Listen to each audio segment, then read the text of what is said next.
Welcome. This is Good Morning Kenya, and we now get into health matters.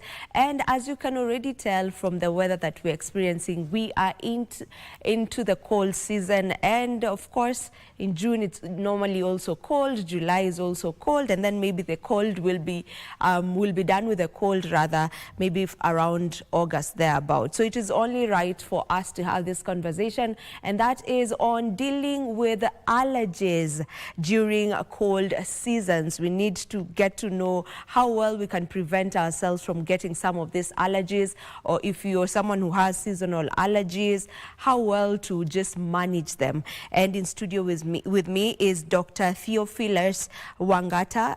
He is a physician from the Precise Healthcare, and he's here to just talk to us about this. So all the questions we may be having concerning allergies around the cold season, he's here to answer them. Welcome to the program.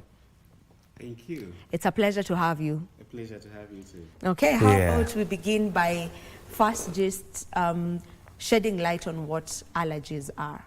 So allergies are natural reactions to allergens or things in the environment that are not kind to your body. So the allergens can be pollen, it can be dust, it can be the cold weather itself, it can be perfumes or other types of things, chemicals. But during the cold weather, majority of the allergens are relating to either the dust mite or the pollen grains or the cold itself. Yeah. All right. When you talk about the dust mites, what exactly are they?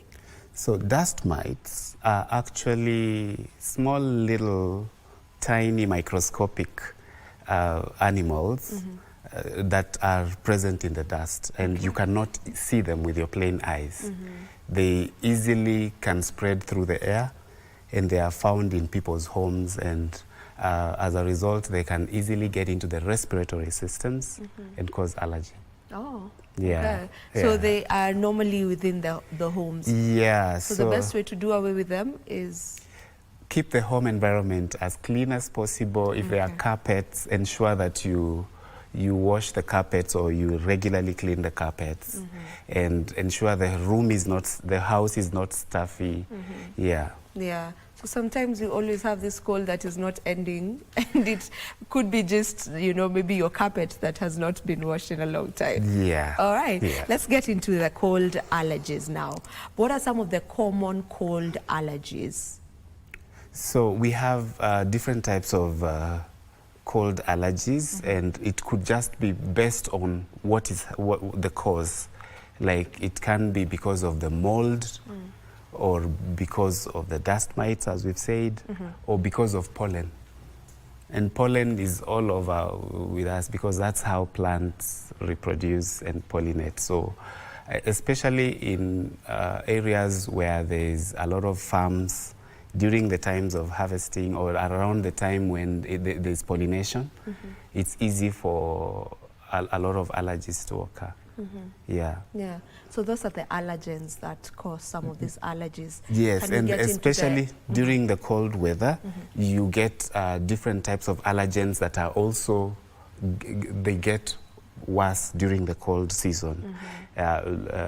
Because of the cold, people put on air conditioning in their cars. That also makes some of the dust that has accumulated in the cars, which may contain some allergens as well. And the houses are kept closed most of the time. So the chance that there's dust that would circulate in the house is higher. And also generally the cold itself. Some people, especially asthmatics or those who have general allergy to cold, are also prone to cold allergies during this period. Yeah. Yeah. Can we talk about the allergies themselves? You know, some people maybe, you know, people who are asthmatic can get allergies from the cold years. What else are some of these allergies? Maybe the sinuses and whatnot? Yes, so asthmatics or people who generally have allergies can have different types of manifestations of the allergy. Yeah. And you can have asthmatics start wheezing because of the cold itself or because of dust and start coughing or sneezing or watery eyes. We can also have people with sinus inflammation or sinuses having stuffy noses, and the nose is very blocked. They sneeze, they could even have a headache and feel fatigued. And there's so much that happens in allergies. Some people even think it's an infection. Yeah. But generally, most allergies do not present with fever. So if there's no fever and you have all this stuffiness and all the sneezing and the symptoms, it's highly likely to just be an allergy. And it may not necessarily be a cold. There is a difference between a cold and an allergy. And an allergy. Yeah. Let's talk about that. How do you tell the difference between a cold, you know, just common cold, and seasonal allergy reaction? So a common cold is an infection caused by the common cold viruses. Yeah. So by nature, because it's an infection, it can potentially cause other symptoms like a fever or lethargy, and you know, you might even need a sick sheet to, you're not able to go to work. Yeah. But allergies just present with manifestation of allergic symptoms like sneezing, coughing, sometimes itchiness, and there's no likelihood that you would get a fever just because of an allergy, unless it is something else. Because, you know, we have other types of allergies as well apart from the weather. Yes. You have food allergy and other manifestations. Sure. But generally speaking, allergies do not present with a fever, and that's the main difference with a common cold. Yeah. So if you have a fever, mainly it's not really an allergic reaction. It's unlikely to be an allergic reaction, and it's most likely to be a cold or something else like a sore throat, you know, tonsillitis or something else. Yeah. Yeah, but the other thing is that the fever in colds is a low-grade fever. It's not so high. Yeah. It wouldn't be as high as someone who has pneumonia or someone who has tonsillitis or more serious medical conditions. Yeah. And most of the time, the fever also comes down after some days. Okay, so you know, like at the moment right now, even around you know, my workplace, which is where we are right now, you hear many people saying, oh, I feel like I have a cold. I don't know if it's an allergy or it's a cold, you know, or a common word we like to use is there's a flu that's going round. You know, you'll hear someone saying there's a flu that's going round Nairobi. Yeah. You know, is that most times an allergy, or? Sometimes it's actually a flu, or because depending on the manifestation, sometimes patients come to me at my clinic and we notice that they have a fever, they have this cough, running nose, stuffy nose, and other symptoms, and we run tests and we realize it's a viral infection. Yeah. So many times it is an infection, but sometimes it's just allergy, especially during the cold months of June and July, as we are approaching there. You just find it's allergic manifestations, and we have so many people who are either asthmatics or borderline asthmatics, people who wheeze when it's cold weather, but they are not necessarily considered asthmatic. Yeah. Do we have allergy tests? And is it common for someone to come in to just get checked if they have any allergies? Good question. So we actually have tests for allergy, and you can be told what you're allergic to. Okay. Yeah. Most of the allergists who are specialist doctors are able to do allergy skin tests. And these allergy skin tests give you a variety of different allergens that you can react to, ranging from food products like milk or protein, you know. Some people are allergic to goat meat, others are allergic to beans, others are allergic to eggs.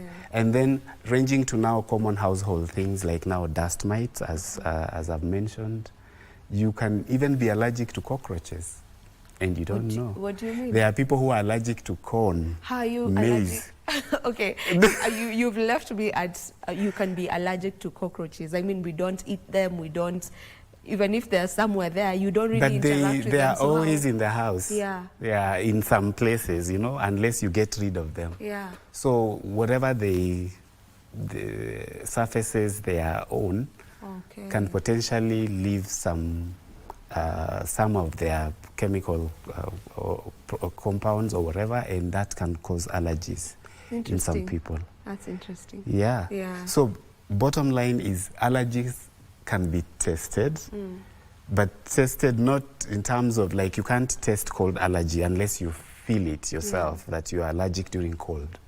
But you can test for chemicals or compounds or food. And there are allergy skin tests, and we have doctors who can do that. Yeah. Is it common? Is it something that is commonly done? No, it's not commonly done, and the reason is majority of people who have allergies actually know what they're allergic to. If you're allergic to eggs, you would know you're allergic to eggs. But there are instances where we have patients who have challenging situations. They have allergies that come in and go, and they are not able to tell. And especially when it comes to food, and they're not able to tell what is it that is causing my allergies. So we ask them to have the allergy skin test. Okay. Yeah. When we're talking about, you know, allergies during the cold season, what are some of the causes? Do we have specific causes? Are some of these things genetic? So allergies can be either genetic or acquired or environmental. Yeah, like let's say asthma, for instance, is actually an allergic sort of condition where patients are likely to have attacks during certain weather conditions or certain environments. And those can be maybe very cold weather or when they're exposed to dust or something like that. So they can be inherited, but they can also be because of the environment, especially the environmental pollution, the air pollution and all that. And it can just be because of food. So you have to know what type of allergies what causes your allergy. In fact, when patients go to the doctor and they have a reaction, it's not easy for the doctor to just pinpoint and say it's caused by this. The doctor has to go to the history and ask the patient, which environment were you in, or what type of foods did you eat in the last few days, or what chemicals did you apply on your body, you know? Yeah, because it like skin allergies can be because of creams or something like that. Yeah. Okay. Now, you know, during this cold times, some people have heaters in their homes, you know, heaters that they can just, you know, have them on, and they get to, you know, do away with the cold or try just shield themselves from the cold. Do some of these heaters cause or worsen the symptoms of allergies? Yes. So the heaters are good because at least they keep people warm, but you have to maintain them and ensure that it's not very dusty, because you know, when the air heats up, it rises, and it rises with the dust, whichever dust is around it, or dust particles. So you have to ensure any carpet is well cleaned, the surfaces of all places are clean, and you also don't leave the heater on for too long. Okay. Yeah, same situation as air conditioners in vehicles. Yeah. So the only way it can worsen the allergic reaction is if it has dust in if the environment is not good. Okay. Yeah, because heating alone does not cause allergy. It's the dust or something within the environment that would then increase the capacity for the airborne dust mites to be inhaled. Yeah. And those are the ones that would eventually cause allergy. Interestingly, those dust mites are actually in the tick family or the spider family, but they are very microscopic and tiny. So imagine things that are in that family getting into your respiratory system, it will definitely trigger a reaction. Yeah. And that reaction is what is called an allergy. Okay. And sometimes allergies can be so bad, like, you know, like the asthmatics. As asthmatics can get into an attack and require either to be admitted in hospital for nebulization or to be given special IV medications to combat the allergy. Yeah. So allergies cannot be taken simply, because it can be a very bad reaction. And what I didn't also mention is that you can also have allergies to other things like medications. Yeah. So when you go to the hospital, you have to also let the doctor know that I'm allergic to this medicine. Yeah. All right. Before we get to talk about ways to prevent some of these allergic reactions during the cold seasons, maybe just to get clarification, can cold air in itself trigger allergies? Yes. Okay. Cold air in itself can trigger allergy because there are people who are prone or who are predisposed to allergy. If you travel to a very cold place, and in Kenya we have some really cold places, and now that we are heading towards the cold months, so it's possible to the cold itself. And by the way, that's one of the things that triggers allergy in asthmatics. It's very cold in the middle of the night, maybe you didn't dress so warmly, and then you get an asthmatic attack. Yeah. Yeah. And Right. also asthmatic children going to swim, maybe the swimming pool is cold, they are not warmly dressed, it can also trigger an attack. So cold can trigger allergies, and not just for asthmatics, but also people who have general allergies.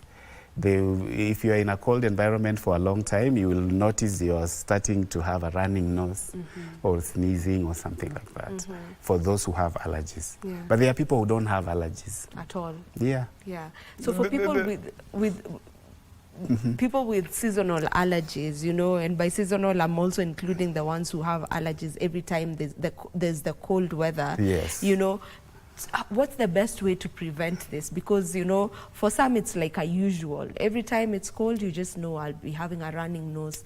I'll keep feeling like I need to clear my throat every other time.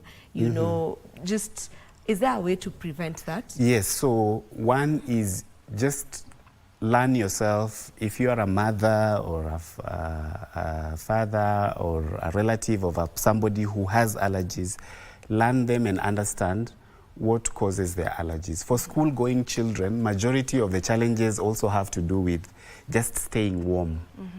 Yeah, so ensure you keep warm, especially during the cold months. Yeah. And I know, like in boarding schools, it's not very easy to monitor when you're a parent and you're outside so the teachers have a responsibility to ensure that the students keep warm during the cold weather, especially in the middle of the night. They also cover themselves well, and during the early morning hours when waking very early for preps. But for people who are just working, they are going to the towns and places like that, they need to ensure they keep warm even when they are in the car, even when they are in the office. So that's where the heating also comes in, but ensure that you have to keep the environment as clean as possible, and ensure you avoid dusty places. Yeah. Ensure your environment is clean and safe from dust. So be wiping the surfaces, be cleaning the rooms and every place that has a mat. Every carpet that has, you know, the carpets that have the sisal type of carpets have to be really cleaned regularly. But there's also one important thing, pets. There's something called pet danga, or the exfoliation from the skin of pets, which happens regularly for people who keep pets. That's also another source of allergy. So people with pets have to regularly ensure they are well cleaned, and they do not stay in the same place with people unless they have a specific room for them. It's very important. Yeah, because some asthmatics also get asthmatic attacks because getting exposed so much to cats or dogs. Yeah, it's very important to take note of that as well. For far parents, you should take notes. You know, we have far moms and far dads nowadays. Yes. Now, you know, aside from just keeping warm, you know, during cold weather, I know of, you know, or I've heard of, because I'm among the people who usually get reactions during the cold. Yeah. So I've been advised to be taking, you know, things to boost my immunity. You know, for example, there are ginger shots whereby you blend ginger, turmeric, you know, together, and you make sure that you take those shots every morning. Is that a thing? So basically, just increasing your nutritional status and immunity will just help. Because remember, allergies are reactions to an external substance in the environment. So if you have a better immunity, you're better off. And I normally encourage people to just have a lifestyle of eating healthy. Having some vitamin C as many times as possible. And you know, vitamin C is very good for improving your immunity. Yes. Also vitamin D, and these are found in fruits and vegetables. So rather than just saying, okay, which fruit? Is it bananas? Is it oranges? Is it lemons? The idea about fruits and vegetables and keeping healthy is the more the color, the more the nutrition. So just keep ensuring that you don't only limit yourself Your to... plate should be colorful. Yes, as Yeah. colorful as possible, then you as nutritious As possible. Yeah. So diet has a big part to, you know, plays a big part rather in also just ensuring that you're preventing, you know, the allergy, some of these allergic reactions during the cold. Yeah, because it just keeps you healthy. Yeah. Yeah, and remember, when you're not healthy, you would probably even not just have that allergy. You might get common colds, the one who are saying that come with fever, and you know, that are caused by viruses. Yeah. Yeah. Yeah. I've actually gotten a message here. Someone is asking, are there allergic reactions that can cause death within hours, and how can they be prevented and acted upon? Yeah, that's a very good question. We have anaphylactic shocks or severe allergic reactions that can cause death within hours, the way she has just, or he or she has just mentioned. And this can be caused by different types of allergens. Like we have shellfish allergy, you know, seafood, and shellfish. Yeah. It can be really bad for people who have shellfish allergy. It can cause severe reactions that can even make them have challenges of breathing, which, and if you do not have capacity to handle that, it can lead to death. Yeah. It can be that bad. Yeah. We also have medications caused by different types of compounds that can actually cause severe allergic reactions. And so in hospitals, doctors always ask if you're allergic to anything, and if it's a medicine being prescribed that has potential for severe allergy, then the doctor has to give it with a lot of caution and maybe give it slowly. That's why sometimes we give medicine slowly, because we have to monitor. And those types of medications can only be given also when you have something that can counteract the reaction. Yeah. So there's always something that can cause a severe allergy that can cause somebody to lose their life. So doctors are always aware that such a thing can happen. But it can also happen out there in the community. Food. Yeah. Yeah. Yeah. Okay. Even, you know, still on that, I know that also asthmatic patients, you know, during the cold season, if in case they get an attack and they don't get, you know, first aid immediately, then one can lose their lives as well. Yes. Yeah. In fact, asthma is one of the causes of death. Yeah. Yeah. And severe asthmatic attacks, if you do not go to the hospital immediately or get help immediately, it can cause respiratory failure, which means you just stop breathing because you just can't breathe. And if you stop breathing for some minutes, you know, that's serious. Yeah. Yeah. Okay. So usually doctors, when they get someone in an asthmatic attack, it's an emergency. It's one of the medical emergencies. So you have to administer medications immediately. The good news is that asthmatic attacks, they respond well to emergency medications. Yeah, you just need to be at the right place. Yeah, and And have your inhaler. Yes, and you know, like we do home care. We bring the hospital to the house, and that's one of the things we like to advocate, that what can you do at home when you have that asthmatic attack and you're not able to go to the hospital immediately? Yeah, you can call us and we'll be able to come there, and before you even start thinking or wondering what you would do. We've had parents call us even in the middle of the night, and we send help, either in terms of nebulization, inhalers, or IV medications that can help to resuscitate a patient or help somebody who is having challenges with an asthmatic attack. But generally, severe asthmatic attacks are an emergency situation that might even need an ambulance to take the patient to the hospital, and they can even land in an ICU. Yeah, it can be that serious. Okay. Yeah. There's someone also who had asked me to ask, when, you know, they have a child who has adenoids, right? Yeah. And the adenoids were removed, but still every time when or rather, how do I put this question? Their child had adenoids, right? Yeah. The adenoids were removed, but every time when we are in the cold season, they still get reactions. And they were wondering, what is the issue? You know, I think I had dealt with it by removing the adenoids and the tonsils and, you know. So what could be the issue there? So basically, adenoids and tonsils are growths within the nasal passages. And those growths make a child either snore or breathe through the mouth or have challenges sleeping at night. Yeah. So in that situation, there's a possibility that it's not just the adenoids that had the problem.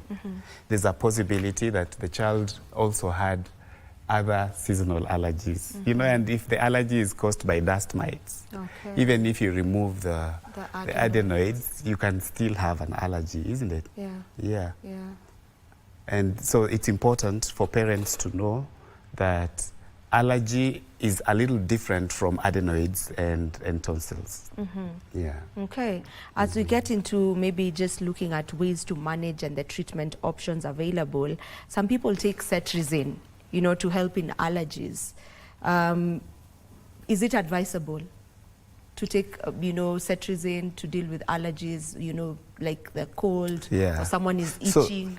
So cetirizine is in the group of medications we call antihistamines. They are called anti because they fight the release of histamine, which is the compound that is released when you're having an allergic reaction. So usually, many Kenyans go and get this medicine over the counter. But the problem with that is that they could be having other issues apart from issues relating to just that allergy.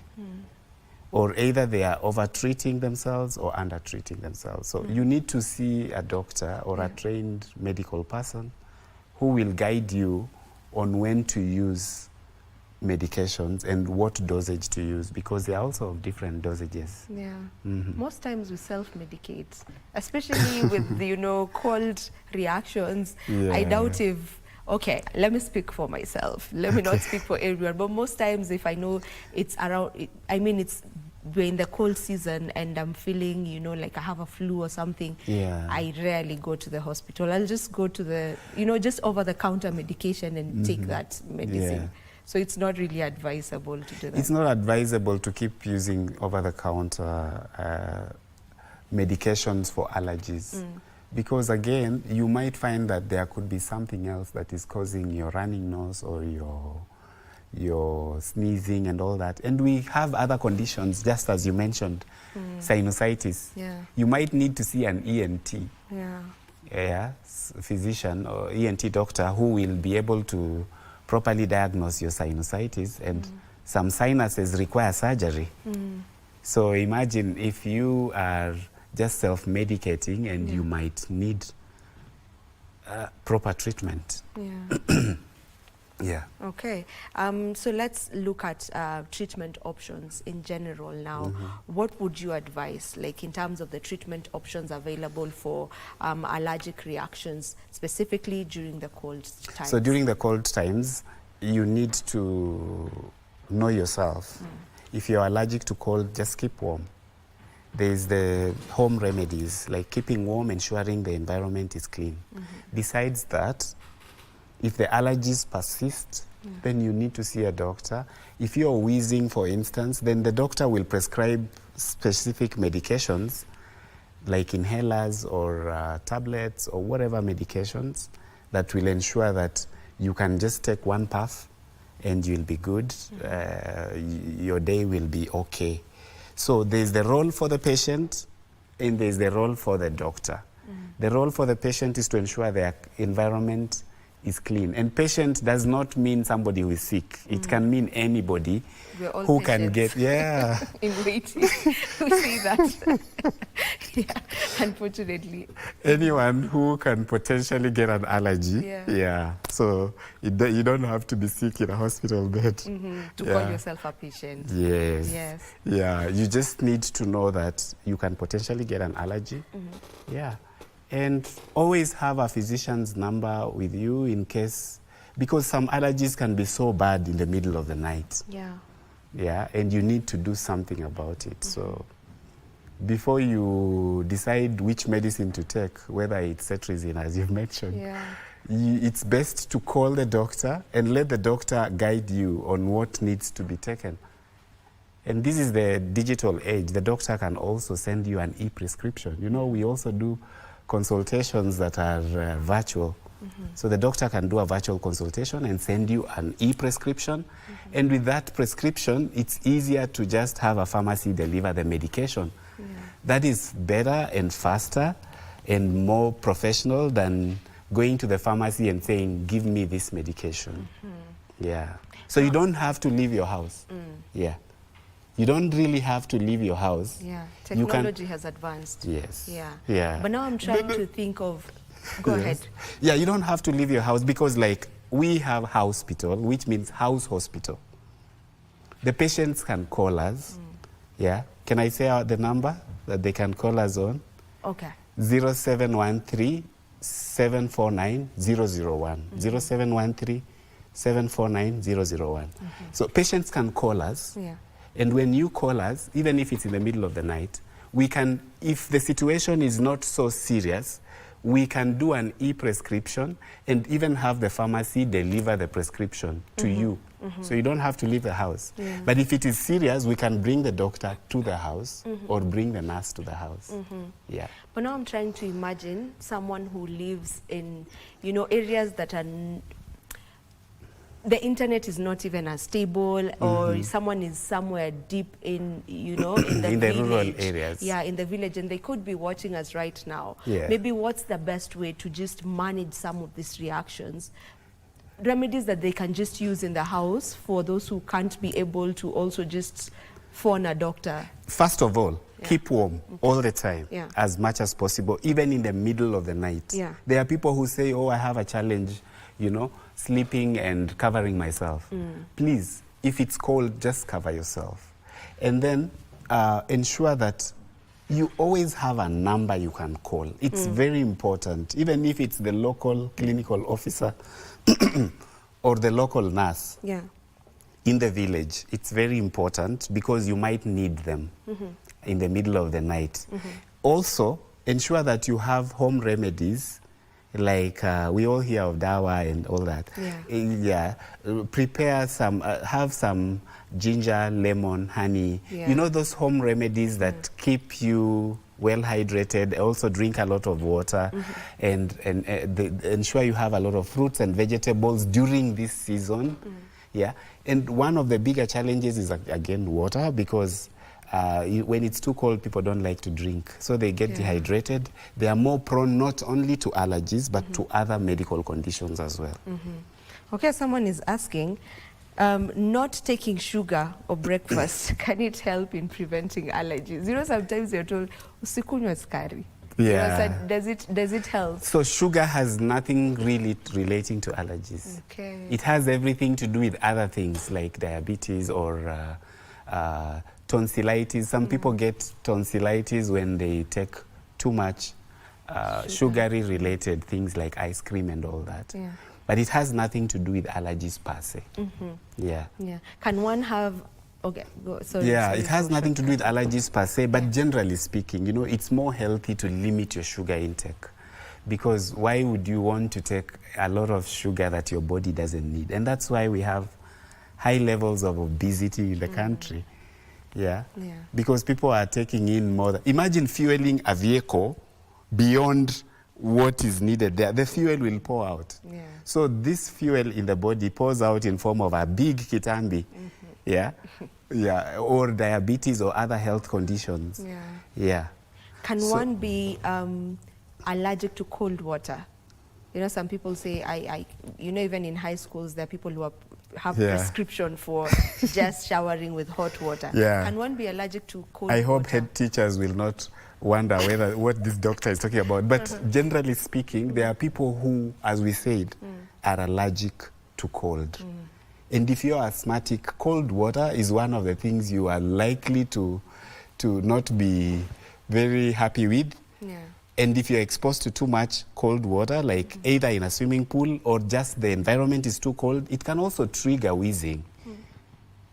So teachers should know that, and if a doctor has written that I suggest this, this is my recommendation, they should be willing to handle it, especially for students in school. Yeah. Yeah. Yeah. Yeah. So it does cause it can cause, it can for some category of people. Yeah. Yeah. Okay. But let this, whoever parent is concerned, let them go to the doctor with the child and let the doctor examine and make recommendations to the school if it's necessary. Yeah.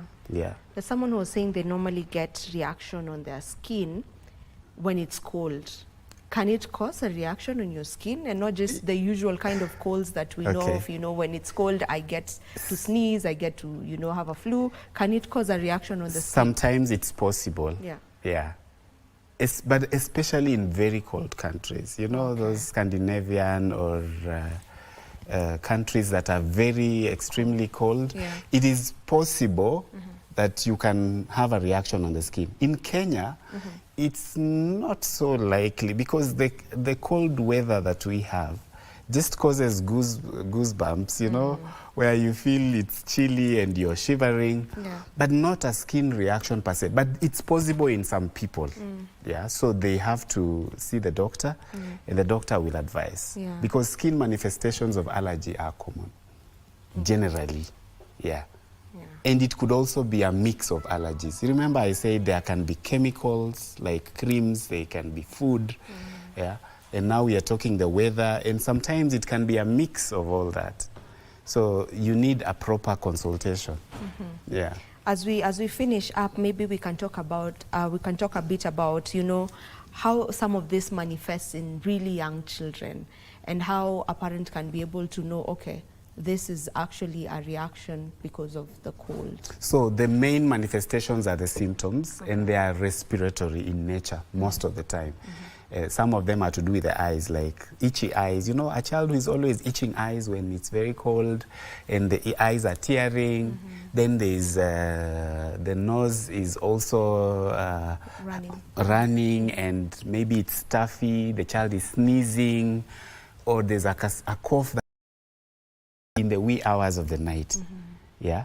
In fact, if the cough only comes in the night, it's most likely to be allergic. Sometimes there's the other condition called reflux, acid reflux, that also causes coughs to come in the night. But mostly it's allergic in nature. Yeah. Yeah. So when mothers or fathers or caregivers realize that in the children, then they need to just take the child to the doctor, let the doctor make a proper decision based on the history. Sometimes on examination you don't notice. The nose is okay at the time the patient is coming, maybe the eyes are not red, but in the wee hours of the night the symptoms start. Happens to most of us, not just the little ones. Coughing like, you know, like there's no tomorrow. Yeah. All right, let's the final remarks on this. So discussion. thank you. As we approach this for the cold weather in this country, we are heading towards June and July. So it's going to be very cold. My advice is for teachers, please ensure warm, especially those in boarding school to the day schools. For adults and people who go, you stay warm at most of the time, and ensure clean. Any dust is removed. And also aeration is very important. Open the window mostly during the day, because I know it gets cold, but helps remove some of the dust. For those, please ensure they are always clean. Then ensure you always have a doctor that you can always call. Thank you, Dr. Conversation from the doctor. Make sure that yourself, especially the cold season. And one thing to, you know, from this diagnosed over there. This is where, thank you so much. From the beginning, get to the show Good Morning Kenya. We do this each and every morning, so see you tomorrow, God willing. Goodbye.